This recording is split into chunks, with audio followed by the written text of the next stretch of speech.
네, 매일 아침 스포츠의 매력을 짧고 굵게 전해주는 코너 스포츠가 얼마나 좋은지 YTN 스포츠부 조은지 기자 전화로 연결돼 있습니다. 안녕하십니까?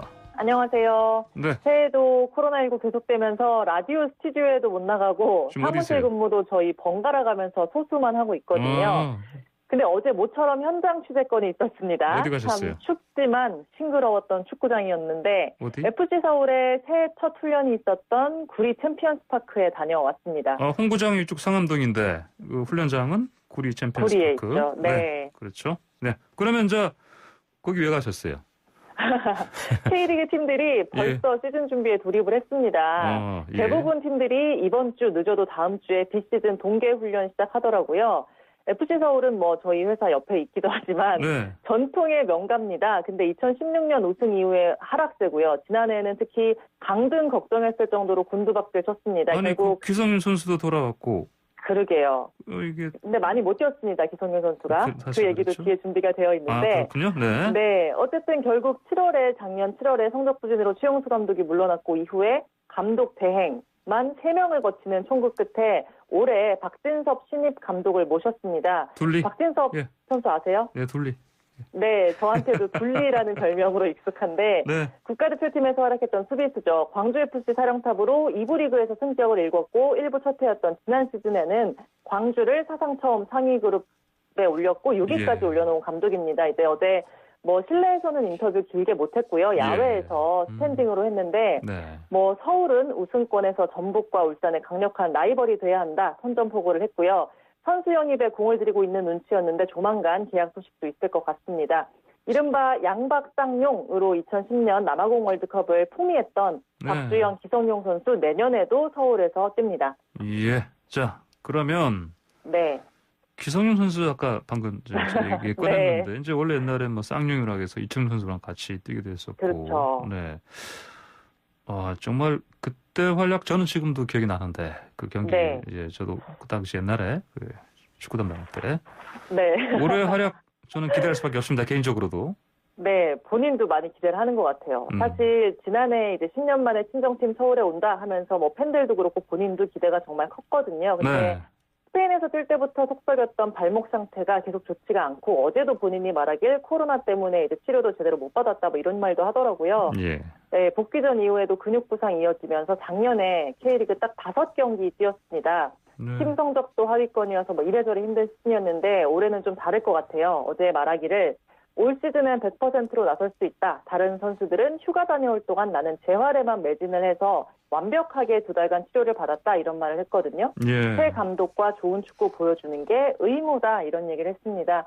그 FC 서울뿐 아니라 K리그 팀들 준비 잘해서 참 재밌는 승부 보여줬으면 좋겠다 싶은데 코로나19 때문에 올해는 모든 팀이 국내 전지훈련합니다. 출입국이나 자가격리 방역수칙 이런 것 때문에 외국 나가는 게 언감생심인데요. 부산이나 남해, 목포, 제주도, 광양 이런 쪽에 남쪽 지역에 베이스 캠프를 꾸릴 것 같은데 날씨가 추워가지고 부상 관리가 이제 최고 변수가 될 것 같습니다. 그렇군요.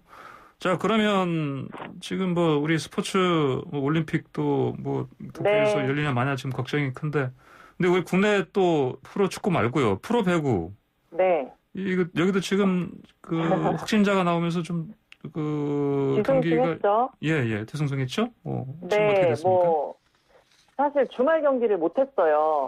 그 연휴 새해 2일, 3일 이렇게 빅 경기가 예정되어 있었는데 경기를 못 했습니다. 배구 중계를 맡았던 카메라 감독이 새해 첫날 확진 판정을 받은 거예요. 이분이 12월 26일 중계도 맡았는데 그 중계도 중계 나름인데 그 작전 타임 할 때 선수단 가까이 들어가서 막 촬영하는 그 일을 하셨더라고요. 그래서 프로배구연맹 코보는 선제적으로 경기를 멈췄고요. 남녀 13개 구단 선수, 코칭 스텝, 심판, 경기위원 등등해서 무려 1,500명 전수검사했는데 다행히 추가 확진자가 없었다고 합니다. 그래서 어제 회의에서 리그 재개를 결정을 했고 오늘부터 경기는 예정대로 치러집니다.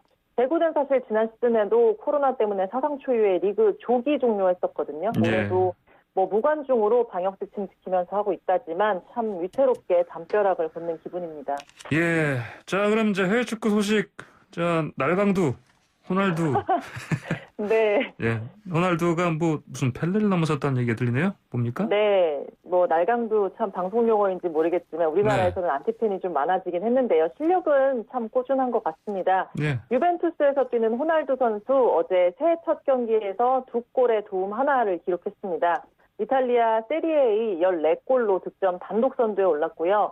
어제 골로 개인 통산 758골을 채웠습니다. 소속팀에서 656골, 또 포르투갈 유니폼 입고 나선 A매치에서 102골이에요.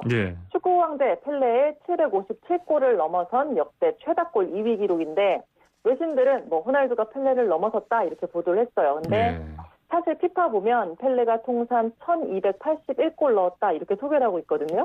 근데 보면 이게 뭐 브라질, 뭐 우리로 치면 브라질 전국체전, 뭐 브라질 주별 대항전, 친선 경기 이런 골들을 다 포함시킨 기록이더라고요. 그러니까 요즘이야 뭐 웬만한 축구 선수는 정규리그, 또 리그컵 대회, FA컵, 뭐 챔피언스리그나 유로파리그 같은 뭐 대륙별 대회 이런 식으로 나가는 대회가 좀 체계가 잡혀 있는데 그때는 사실 그런 시절이 아니라서 뭐 몇 골을 넣었냐 이게 논란이 있는 거예요. 참고로 이제 역대 최다골은 1950년대까지 활약했던 지금은 고인이 된 오스트리아 출신 골잡이 비칸 선수가 기록한 759골인데 호날두가 여기 한 골 차니까 뭐 이걸 깨는 것도 사실 시간 문제죠. 근데 그렇군요. 이분도 워낙에 옛날 사람이어가지고 805골을 넣었다는 기록도 있긴 있더라고요. 그렇군요. 네, 알겠습니다. 오늘 말씀 여기까지 듣겠습니다. 지금까지 YTN 스포츠 주은직이었습니다. 감사합니다. 감사합니다.